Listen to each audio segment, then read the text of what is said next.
నల్గొండ జిల్లాతో పాటు తెలంగాణ రాష్ట్రమంతటా కూడా గత 9 నెలలుగా పరిపాలన పడకేసింది. రాష్ట్రాన్ని తిరోగమనంలో నడుపుతున్నారు. దురదృష్టం ఏంటంటే వీళ్ళు కొత్తవి చేయకపోతే చేయకపోయినరు. పాతవి ఉన్న సిస్టమ్స్ తోనే పరిపాలన చేయడం చేతగాట్లేదు. ఉన్న ప్రాజెక్టుల నీళ్లను ఇవ్వలేకపోతున్నారు. నిర్మించబడ్డ వైద్యశాలల్లో వైద్యం అందించలేకపోతున్నారు. పాఠశాలల్లో విద్య అందించలేకపోతున్నారు. గురుకుల హాస్టళ్లలో సరైన తిండి పెట్టలేకపోతున్నారు. ఉన్న వ్యవస్థల్ని మొత్తం నాశనం చేసి తెలంగాణ రాష్ట్రం అంటేనే భయపడే పరిస్థితి తీసుకొచ్చిర్రు. ఉన్నాయి కూలగొట్టడం తప్ప కొత్తది నిర్మాణం చేసే ఆ ఆలోచన గాని, ఆ తెలివి గాని, ఆ శక్తి గాని ఉన్నట్టు కనపడడం లేదు ఈ పరిపాలకులకి. నల్లగొండ జిల్లాలో ఉన్న ఇద్దరు మంత్రులు కూడా ఇద్దరు దద్దమ్మల్లాగానే ఉన్నారు.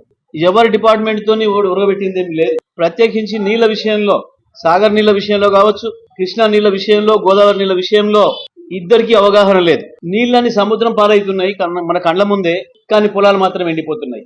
గత 60 సంవత్సరాలు వీళ్ళ పరిపాలనలో ఏం జరిగిందో 2014 ముందు మళ్ళీ ఈ 10 నెలల కాలంలో అవే పాత పరిస్థితులే మళ్ళీ ఉత్పన్నమవుతా ఉన్నాయి. వర్షాలు వచ్చి బతికిచ్చినాయి తప్ప లేకపోతే ఈ పాటికే ప్రజలు తిరగబడే పరిస్థితి ఉండే, రైతాంగం తిరగబడే పరిస్థితికి వచ్చింది. ఖమ్మం జిల్లా మంత్రుల ఆశతోని అత్యాశతోని ఇవాళ నాగార్జున సాగర్ కెనాల్కు 2 చోట్ల గండి పడ్డదన్న విషయం వాస్తవం. తలుపులను సీల్ చేసిండ్రు, వెల్డింగ్లు చేసిండ్రు, మన కళ్ళ ముందే పాలేరుకు నీళ్లు తరలించారు. మేము ఖమ్మంకు మనుషులు తీసుకుపోవడానికి ఇప్పుడు వద్దనడం లేదు. నేను కూడా చేసిన ఆ పని. గత 10 సంవత్సరాలు నేను మంత్రిగా ఉన్నప్పుడు ఖమ్మంకు పాలేరుకు మనుషులు ఇచ్చిన మాట వాస్తవం నేను. కానీ అదే సందర్భంలో నల్లగొండ జిల్లా రైతుల యొక్క హక్కుల్ని కాపాడుతూనే ఖమ్మం జిల్లా కూడా నేను నీళ్ళు ఇచ్చిన అన్నాడు.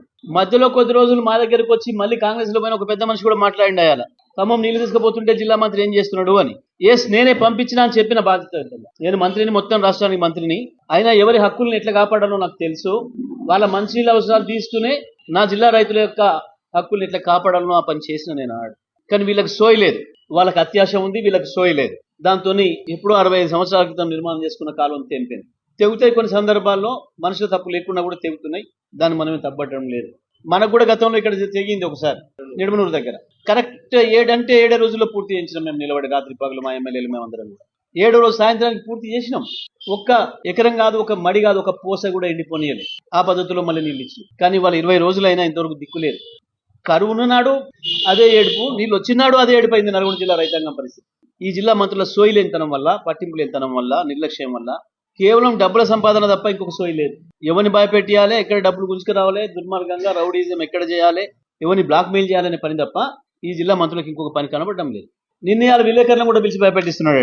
ఇట్లా భయపెట్టించి రాజ్యం చేయడం అనేది ఎవరితో కాలేదు. గత చరిత్రలో ఎవరు నిలబడలే. ఇంకా 4 ఏళ్ళు ఉంది, ముందుంది ముసళ్ళ పండగ. అప్పుడే మొదలైందని పోలీసులు అడ్డం పెట్టుకుంటున్నారు. పోలీసుల మీద ఆధారపడ్డారంటేనే మీరు ఇచ్చిన హామీలు నెరవేర్చలేకపోవడమే కాదు, ఉన్నది చేయలేకపోతున్నారు. మీ చేతగానితనాన్ని బయట పెట్టుకుంటున్నారు పోలీసుల మీద ఆధారపడి. ఇక ఏ శాఖతో పనిచేయించే పరిస్థితుల్లో లేదు, కేవలం పోలీస్ శాఖతో తప్ప. అది కూడా చట్ట వ్యతిరేకమైన పనులు తప్ప. నల్గొండ జిల్లాలో కోతలు వస్తున్నారు, అడ్డం నిలువు. మీరేం మాట్లాడినా మేమేం చేసినామో ప్రజలు చూసింది. నేను మీలాగా మాట్లాడాలి, నోరిపి రోజు చాటర్ బాక్స్ లాగా నేను చెప్పుకోలే. పనే చేసుకుంటూ పోయిన 10 ఏళ్ళు జిల్లాలో. మీరు వదిలిపెట్టిపోయిన కరువును, మీరు తెచ్చి మా నెత్తిన రుద్దిపోయిన ఫ్లోరోసిస్ వ్యాధిని రూపుమాపినం, తరిమి కొట్టినాం. వ్యవసాయ రంగంలో భారతదేశంలోనే నెంబర్ 1 చేసిన ఉమ్మడి నల్గొండ జిల్లాను కేసీఆర్ నాయకత్వంలో ఈ జిల్లాను సస్యశ్యామలం చేసినాం. మిల్లుల్లో పట్టలేని ఒడ్లు అన్ని గోదాములు పూర్తయి, మిల్లులు పూర్తయి, ఫంక్షన్ హాల్ కూడా తీసుకొని ఫంక్షన్ హాల్లో పెట్టినాం. కొన్ని సందర్భాల్లో సెలవులు ఉన్నప్పుడు స్కూళ్ళలో కూడా పెట్టినాం. జిల్లాలో వ్యాపారం పెరిగింది, జిల్లా ఆర్థిక పరిస్థితి బాగుపడింది. ఉత్త కోతలు కాదు, చర్చకు రావాలి. వస్తుంది, సందర్భం వచ్చినప్పుడు ప్రజల ముందర చర్చ పెడదాం. గత 60 ఏళ్ళు మీరు చేసిన నిర్వాహకం ఏందో, 10 ఏళ్లలో మేము ఈ జిల్లాను అభివృద్ధి చేసిందేందో, ఇప్పుడు ఈ ఏడాదిలో మీరు చేసిందేందో. ఇంకా సమయం ఉంది. మేమేం తొందరపడలే. కానీ మీ తప్పులకు, మీ అనుచరులు చేసిన ఆగడాలకి బయట పెట్టినందుకు సోషల్ మీడియా యాక్టివిస్టులను లేదా మెయిన్ మీడియా ప్రతినిధులను భయపెట్టించి కేసులు పెడతామని, దాడులు చేస్తామని, లేదా మీ మేనేజ్మెంట్ తో మాట్లాడి నౌకర్లు పీకే ఇస్తామని మీరు చేస్తున్న నియంత్రిత వైఖరి ఏదైతే ఉందో దీన్ని నల్గొండ జిల్లా ప్రజలు సాధించరు, తిప్పి కొడతారు. ఎట్టి పరిస్థితుల్లో కూడా